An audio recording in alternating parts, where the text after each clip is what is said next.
There's a political side of it, and then there's the real story. There's a lot to unpack right there. It wasn't quite the interview I thought that was going to be. There's a reason for it. This will be officially my favorite podcast I've ever done. Your career started in '69, the year I was born. You and I think, are around 22 years apart. But I want to say I grew up watching you. So when I had a chance to think about interviewing you, this is really something I probably look forward to the most. And I guess I want to say, do you think you have an iconic voice? I mean, do you hear the way you sound? Because I've listened to you for so long that it's very distinctive. I remember, I believe it was 2020, ABC. I used to love, back then you couldn't just see you all the time, right? Now you can watch you on YouTube and all the social media, and you can kind of binge watch your stuff. But do you think you have an iconic voice when you hear it? No, it just sounds like what I'm used to. It was news to me how different we sound to ourselves when we hear ourselves played back. I'm a stutterer, though obviously I've largely gotten it under control, and the place that helped me get it under control was this place called the Holland's Communications Reconstruction Center, something like that. Anyway, we had to talk into a microphone and try to modulate our voice so we don't hit sounds too hard. If we did, then the red light would go on, and then we would listen to ourselves. I would say, well, that's not me. But it turns out that when you hear your own voice, you hear it the way everybody else does, but you also hear it through your cheekbones. And so it sounds different. Most people don't like the sound of their voice when they hear it for the first time that way. Yeah, I grew up listening to you. I always thought that you made the most sense. I don't know why that is, but why do you think it is? I mean, why do you think it is you made the most sense? And maybe these questions don't make sense to me because I'm a little bit of a fanboy, whereas I've watched you for such a long period of time. But I recently saw an EV video of you talking about the reality of EV. And what I've always had trouble with is, why is it that people can't be logical? Like, you just seem to be logical. You say you're libertarian, but it seems like to me you're just logical. Like, there's just a logical progression to your thought, whereas others seem to be emotional and not based on any kind of fact. And I cannot understand why your point of view isn't the normal, everyday point of view. I can't either. Drives me crazy. And I don't mean to be silly about it, but when I discovered libertarianism and read a little bit about how free markets leave people prosperous, I thought in 2020, oh yeah, I mean, this is just beautiful and simple. And if I just explain this to people, they'll get it and they'll stop spending so much and passing these government programs that hurt more people than they help. We just have to explain it to them. And it's taken me another 30 years to discover, no, some people's brains just will never accept this. It's the artist's brain. I often find this among artists. And it's infuriating. My own wife, I've been married 38 years. She still says if she'll watch my videos, which we release every Tuesday, okay, I get that maybe electric cars are not so great and all those children are dying to produce the batteries, and where are we going to get the electricity? But it'll work out. And what about this? And what about this? Their brains don't want to let them get it. And I wish I knew why. Yeah, one thing that I'm pretty, because I'm in the oil business and we drill for oil in Mississippi, Texas, and Louisiana. And I point out to people that when you make an electric car, you use plastic components and hybrid components that come from petroleum. You can't. I can't even have the argument. All right. Well, I'll take the other side, and we can have the argument. Well, but that's very little, the amount of plastic in the car. If we could just cut what 99% of the oil use, will save the earth. Yeah, but there is no other side because the petroleum products are used in so many other things. Anyways,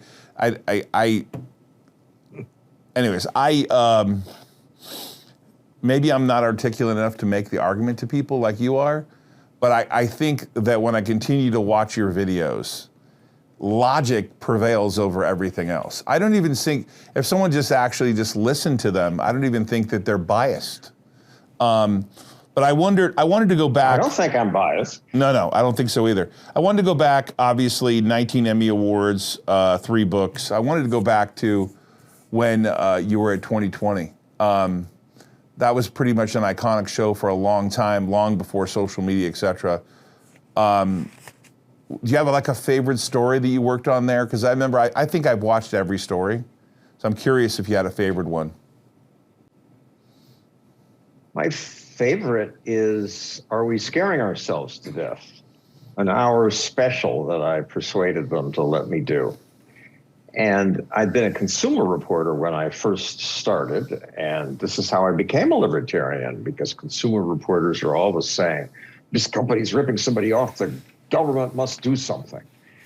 And in Oregon, they created a Department of Consumer Affairs and Justice Department partly because of my reporting. And I gradually saw that all the stuff I was pushing to get passed didn't help much. It just added layers of bureaucracy. We license TV repairmen and license car dealers, and makes us feel safe. We license dogs. It just sounds like somebody's checking. But I later learned that all it does is make things a little more expensive. The cheaters still cheat, and nobody wins from that. And that's when I started looking more at the reporting we did. And another part was that I saw, if it bleeds, it leads. No one's going to watch 2020 if I say, tonight, 1 million planes took off and landed safely. No, it's the plane crash that gets the news. And nobody's gossiping by the back fence about who's being faithful to their spouse. It's the bad news that we publicize. And we get into it when they say, as they did, Stossel, you got to cover lawn chemicals. They're killing people. And some trial lawyer had found some chemical that he won money claiming that this pesticide was really hurting people in a gruesome way. Their skin gradually peeled off. So, yeah, we got to cover that. That's terrible. But never did we step back and think, well, what's the substitute for this pesticide? How bad is that? And how many people are killed by other things?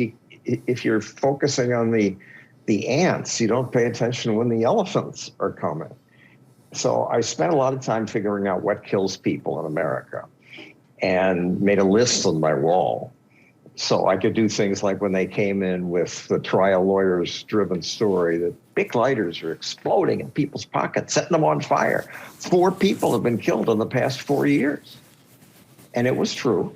That had happened. They spontaneously started burning. And they were just all eager to do the story. But I had my death list, and so I could say, okay, let's do this story. But wait, let's do plastic bags first, because they kill not 4 people every 4 years, but 200 people every 4 years. Or buckets, ordinary 5-gallon buckets. They kill about 100 people every 4 years, mostly 2-year-old boys who fall in them and drown. I mean, it's a big country.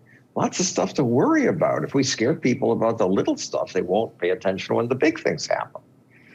And they scoffed at me and had somebody else do the story. But I kept bugging them until they finally gave me this hour, which I wanted to call, We're Scaring You to Death. And they made me call it, Are we scaring you to death? And at the time, we were scaring people most about crime. Crime was going down at the time, but that's the local TV news, a national story that gets ratings, scaring people.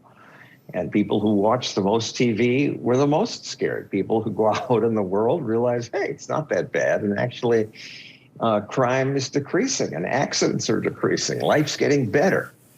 But that's not intuitive, and it certainly isn't true if you're watching 2020 at the time.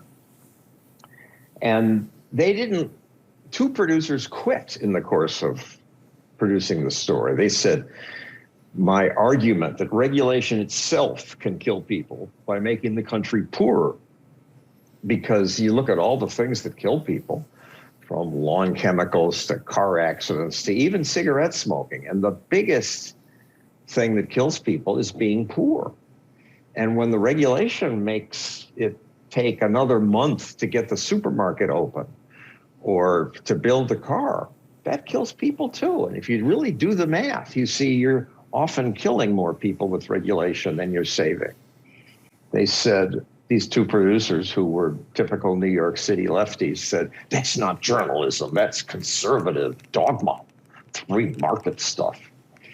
And to my amazement, an ABC executive said, yeah, I don't agree either, but this is an argument that deserves to be made.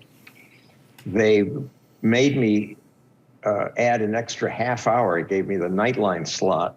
And I had they put on a bunch of people who objected to the argument. So we had a live debate then. One of them then turned out to join the Supreme Court. His name eludes me now.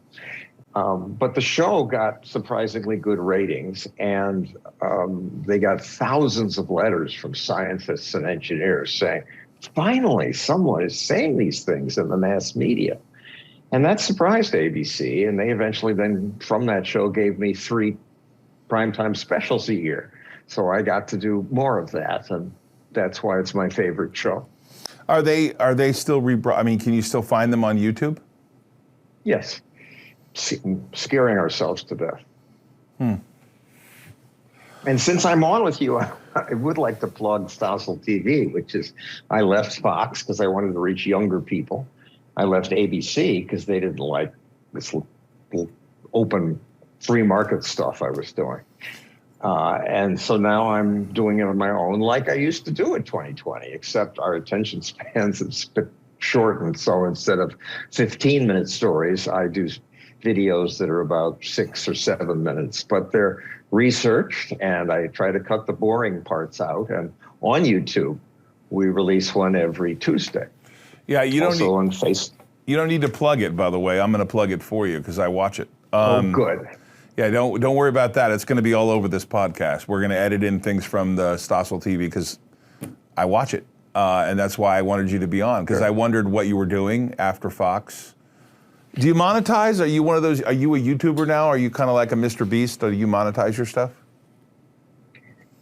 Yes, but to produce these videos, I've got 6 people working, so the several $100s a month aren't going to pay for that. So we ask viewers at the end to help us make more, and people donate, and that's where we get most of the money. Really? We should do that. Yes, we should. Do you have any primary sponsor or no? I have a couple individuals who give the most, yes. Oh, wow. That's nice. I wondered why you had started doing them on YouTube. I guess to get to a younger audience kind of makes sense. Well, also at Fox, everything is live. And I'm not good live. I still stutter a little. I like to research things for a few weeks or months before putting them on. And I have a short attention span. I don't want to listen to an hour of people flapping at each other. And I wanted to edit my videos. And my son said, he was 22 at the time, look, you don't need a network. You got 1 million Twitter followers, and there's Facebook and all these other things. You can just do it. And he was right. What regulations do you think are okay? And of course, we could spend all day on that. So just like from a high level, you know, if we don't regulate car dealers and dog licenses, in your mind, like what is okay government regulation? I don't think we could go on forever about this. It's very simple. It's pretty much what's in the Constitution. Keep the peace. That's a form of regulation. Protect us, protect our borders, defense, police forces, courts to adjudicate when there's an argument, and pollution control rules are something for the national government to do because there's no market incentive to behave well. My smoke goes to your lungs. My wastewater goes to your drinking water. So you need the central planners to set rules there. But after that, I would argue the government should do almost nothing in terms of regulation. We can regulate ourselves. And it's hard to imagine that people, well, food, the meat wouldn't be safe. Remember The Jungle by Upton Sinclair? You want to eat poisoned meat? But people think that way only because government stepped in with its heavy hands. If government hadn't stepped in, meat companies don't want to poison their customers. They don't want to get a bad reputation, especially now with the internet where you immediately find out who's good and who's bad. Private groups would spring up like Best's Insurance Guide or Consumer Reports. And already meat companies do much more inspection than the government requires. Most of the safety is from the private company trying to protect its reputation. But you remember Ralph Nader doing the whole seatbelt issue, right? I mean, I'm sure there's an argument here, but I got into a car accident when I was a little kid, no seatbelt. I think I was 6 or 7 years old, lost my front teeth, 9 surgeries. Life would have been a little different if there was a seatbelt in my car. Or is it your logic that eventually we would have demanded seatbelts? Yes. And Ralph Nader talking about that is in that program, Are We Scaring Ourselves to Death? And, seatbelts is one of the government regulations that clearly has a good record in terms of saving lives. Seatbelts do make a difference, and especially the 3-point seatbelts that come over your shoulder. But if the government hadn't required it, Volvo was already starting to offer them in their cars. Then instead of one government standard that was clumsy at the beginning, especially, and awkward to put on, and until they mandated them, bing, bing, bing, in your cars, lots of people didn't wear them.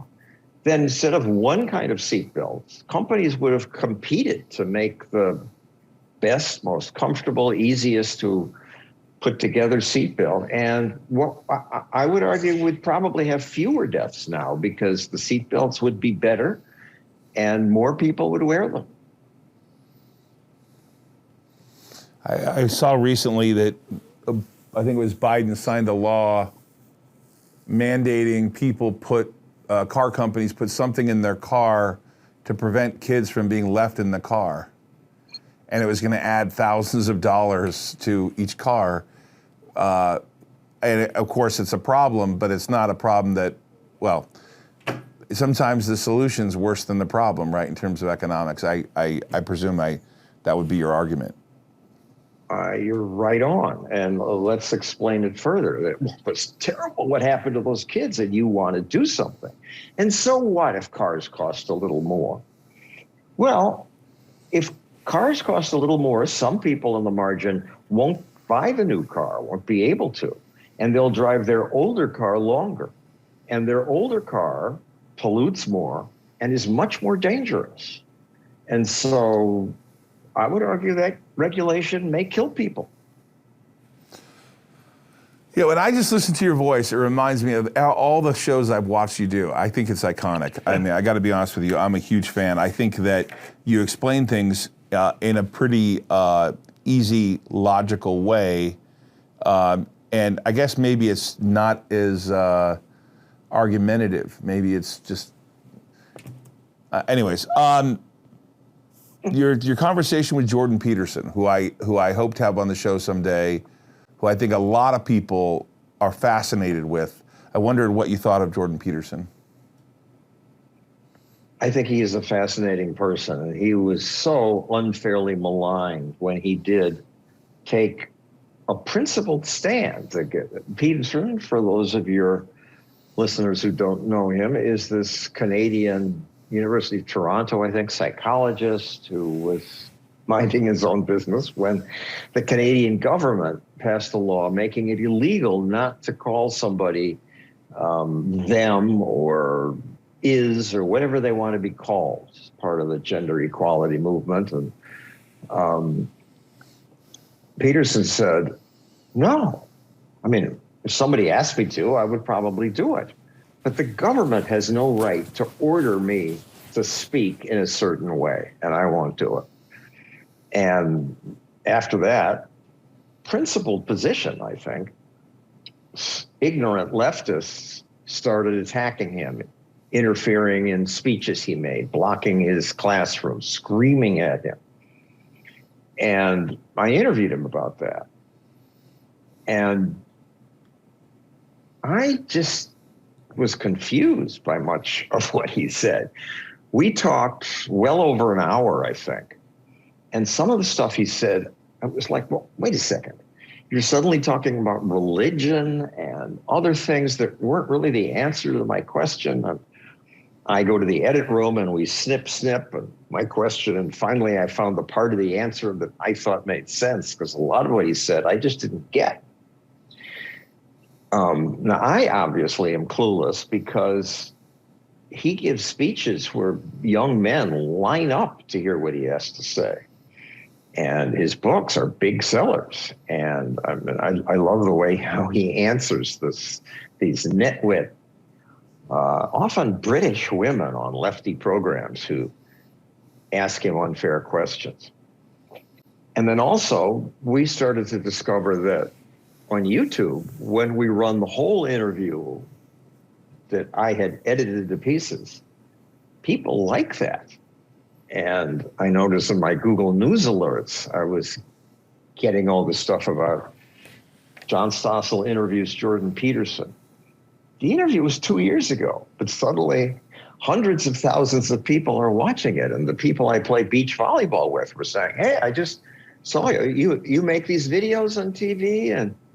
And it was the Jordan Peterson and actually the Edward Snowden long versions that have been the most popular all of a sudden now. I don't know why. Well, Jordan Peterson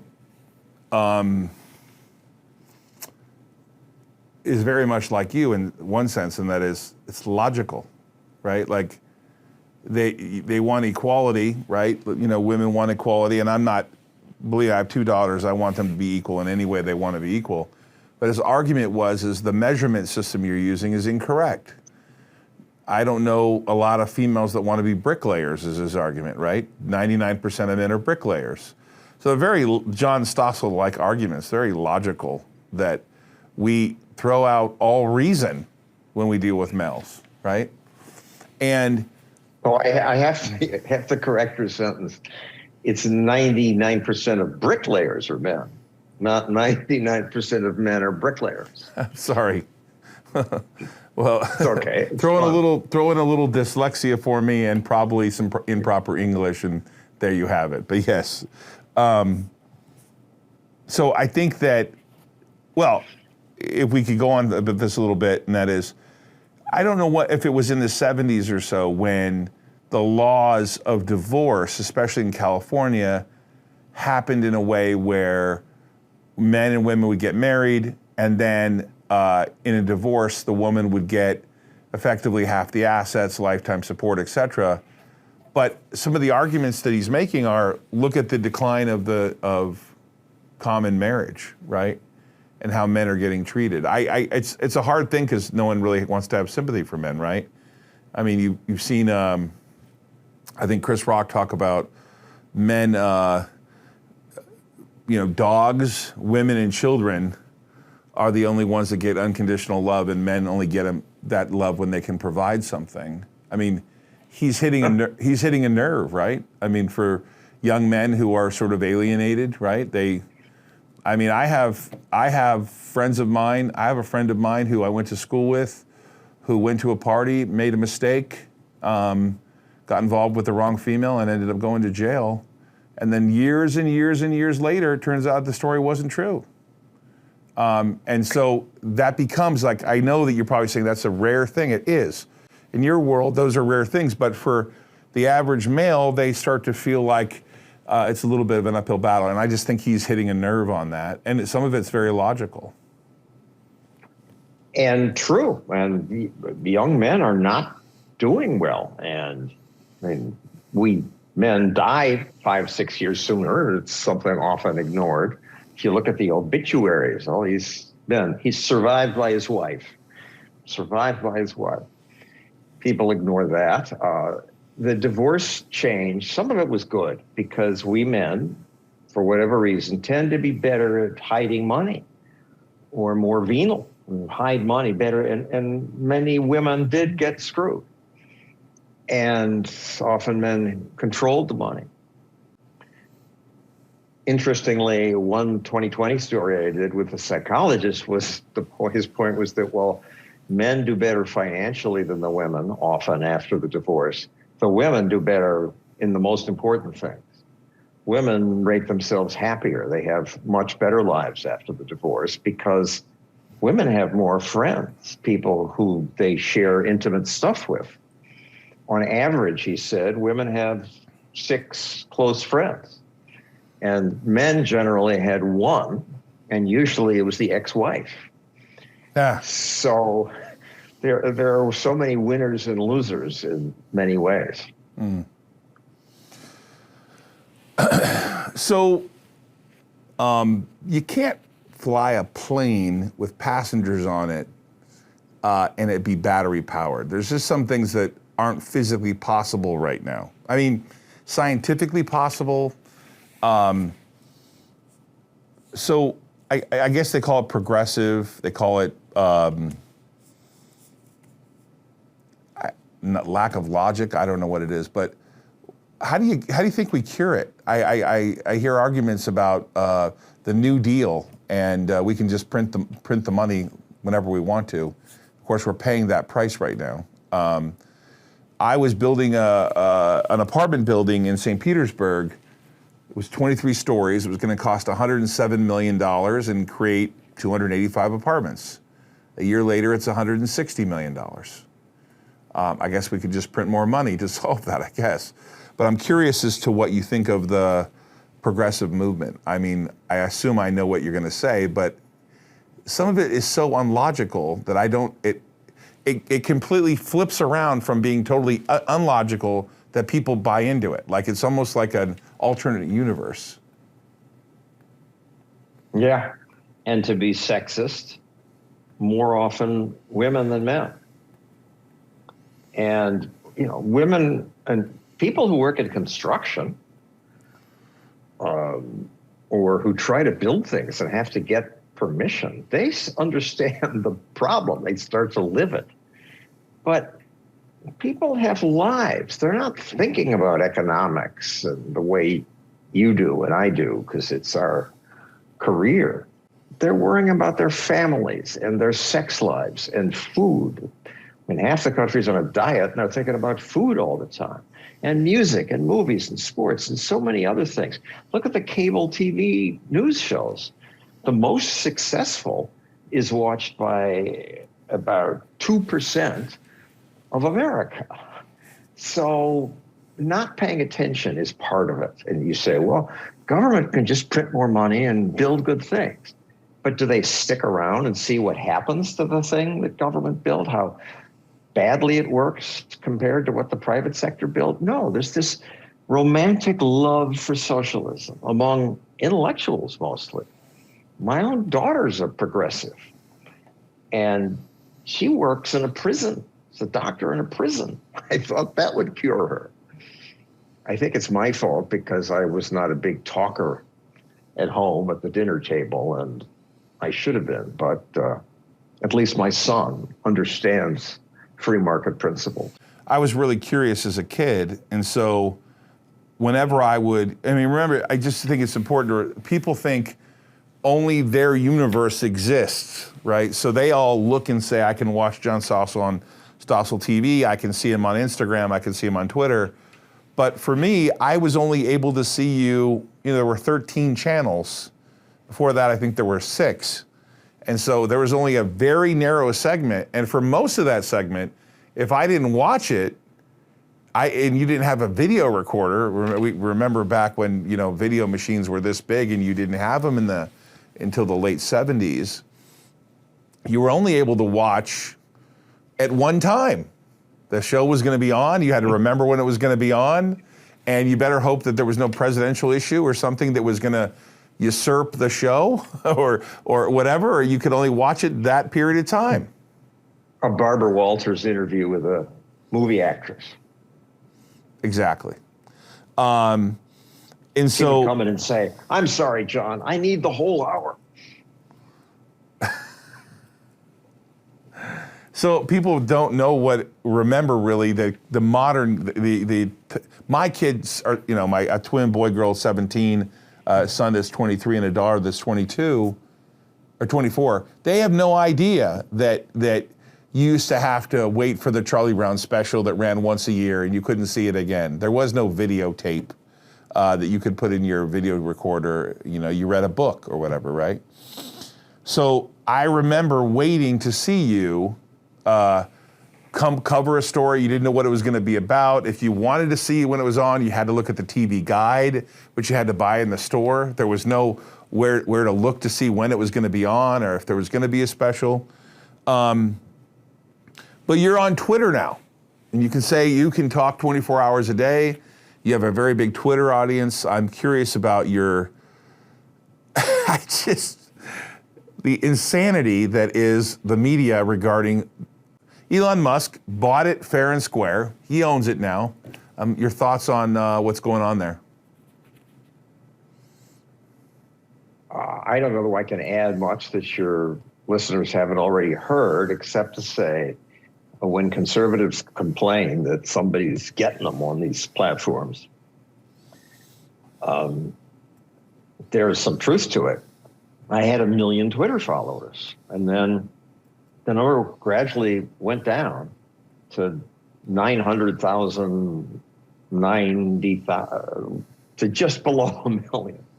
And it just stayed there, going up and down a few followers for the first years of Twitter. It's like somebody didn't want me to have 1 million followers. And after Musk bought Twitter, it's resumed, which is sort of the more logical thing as people discover these videos. It goes up by 100 or so people every day, and now I'm back over 1 million.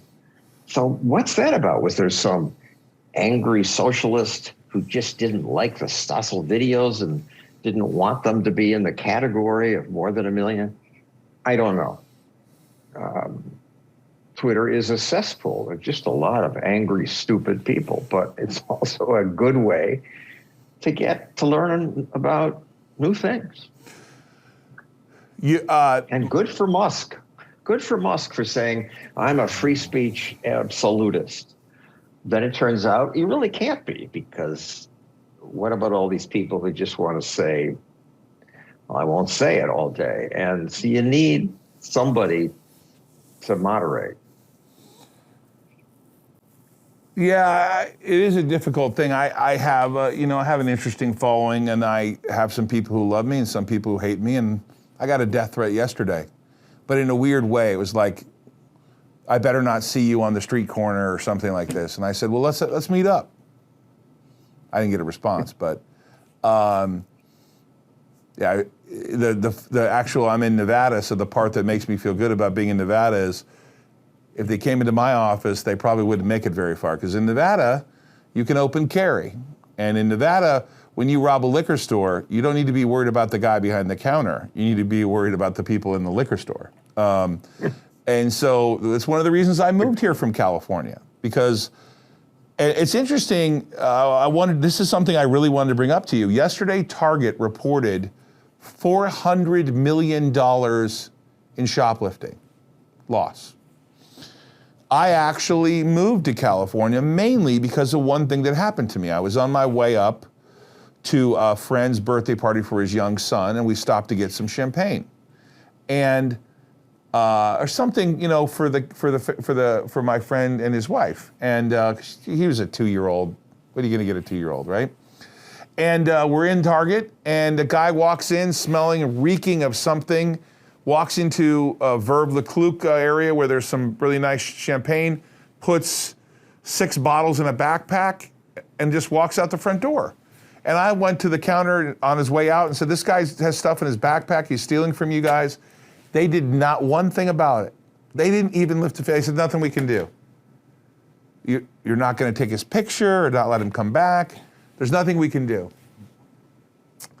And at that moment, I decided I was leaving this place. My friends in San Francisco, they're all in banking. They can't even park their car in the city. They leave their doors, their windows down, their glove compartment open because they don't want to get their car broken into. But the weather sure is good. The weather is good. So at this point, I thought to myself, how do you get here? How did we get there where crime doesn't matter and you can do what you want? Yeah, I asked myself the same question. And San Francisco is bad. And like 1 in 5 people has had a crime committed against them. If the cops, some of it's Black Lives Matter, because some cops were getting punished for enforcing the law. And so why get out of the car? I'll only get in trouble. And some DAs won't prosecute. Why fill out all the paperwork? They'll say, oh, it's California law. It says it's got to be more than $950, I believe, before we'll prosecute. And then the people just say, why try? But I think also it's wrong for us to quote the extreme examples. I'm sure it's better in Nevada. And in New York, where I live, there are even the mayor is saying it's terrible. We're going to have put more police in the subways because of this horrible crime wave. But murders and robberies are still about half what they were in the 70s. The general trend has been down, and there's been an uptick after police stayed in their cars after BLM. But some police are bullies, and a lot of the people in prison in America imprisons many more people's percentage than other countries do. So something was wrong on that end too. Also, I think the guy who says, you better not see me on the street, that's not a death threat. That's a punch in the face threat. I'm sure it is too. And it doesn't bother me. It goes with the territory. I have, I don't know, 1.9 million Instagram followers and probably only 11,000 Twitter followers. But the Twitter followers are sure a lot more engaged than the Instagram followers, I'll tell you that. For some reason on Twitter, I get a lot more action on Twitter than I do anywhere. Why do you have so many followers on Instagram? I thought Instagram was mostly young women posting beautiful pictures. Well, I'm an old man posting beautiful pictures. Just kidding. No, I do a lot of business stuff on Instagram, and it gets picked up. I interviewed Alex Rodriguez and Damon John and people like yourself that are super famous, much more famous than I am. So, do you consider yourself a thought leader? I'm curious as to what you're doing to get your thoughts out there. I know you put out the videos, but I consider you to be a thought leader. I actually look for things that you cover. When there's something interesting or controversial, I'm hoping you're going to cover it. Do you think the 1 million followers you have think you're a thought leader? Yes, but that's my problem. And I have another 1 million on Facebook and here and there. You already get it. I want to reach the people like my daughter who just don't get it. And they're not going to seek me out because, that's horrible. He must be a Republican conservative. They don't understand libertarianism. And I'm not leading enough thoughts. You mentioned the time when if you didn't watch the program, it was gone. And I used to get letters from teachers saying, oh, I wish I taped your show because it would be so useful to play this in my history class or economics class. So I started a charity, Stossel in the Classroom, which offers these videos to teachers. So you ask, how do I get this stuff out?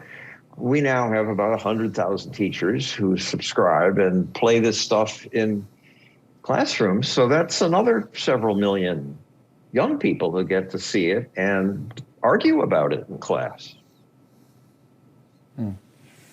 Are the economics the same? Are you able to switch over from being part of a major network like Fox or ABC? I'm not trying to ask about, I want to say this carefully, I'm not asking about your personal daily bread, but like your decision, obviously you're 75, you've been at this a long time, I'm sure you're fine, but the decision to go, I think of like streamers that are music musicians who have to earn money a different way. Was it, based on your following, was it the same or better in terms of your decision to leave someone like Fox and be on your own versus being able to get a paycheck from a major corporation versus being on your own? No, I make much less now. And as you say, you call yourself an old man. What am I? How many more years I have? I have enough money to live off my savings. And Fox and ABC, I think, overpaid me. So, yeah, I took a big drop. Right. But, you know, a lot of times YouTubers and people on social see it progress over time. No? You see a nice steady increase? Most of them are hot young people. Young girls selling, if I were a young woman, a good-looking young woman promoting cosmetics, I could make millions if I had the right reach. But talking about free markets, not so much. No, but I was asking that from a selfish reason because I want to see you continue to produce content. Well, donate. Well, you're an affluent guy. I probably will donate. Thomas Jefferson said, the natural progress of things is for government to grow and liberty to yield. And that's always true. John, I appreciate and at the time, government was little. Now look what we've got. John, I appreciate you being with us. I probably was more fascinated with you being here than you wanting to be on my program. But that's probably because I grew up watching you. I think you're the most logical person I've seen in terms of reporting. The ironic part about Fox is I think the most fair and balanced reporter is you, because you're actually just stating the facts really with not opinion, just with really like, this seems to be what you look at the other side. I hope more people continue, especially the younger audience, catch on more to what you're talking about. I think your recent video, your EV video was amazing because it points out just logical arguments and you bring in scientists that are logical. And then I saw you bring the Ford engineer on, and I thought to myself, this is classic John Stossel. Someone that really should know is not even speaking logic about the topic. So I think you do great work. I'm going to continue to support you. But I appreciate you. It wasn't enough time, and I probably would bore you to death with all the rest of my questions. But we'll promote Stossel TV. We're going to be big fans from. I'm already been a big fan. We're going to be big fans in the future. Appreciate you being here. Thank you, Todd. See ya. No, I'm going to explain to you real quick. We're rolling out. There's a reason for it. Yeah, you got it right.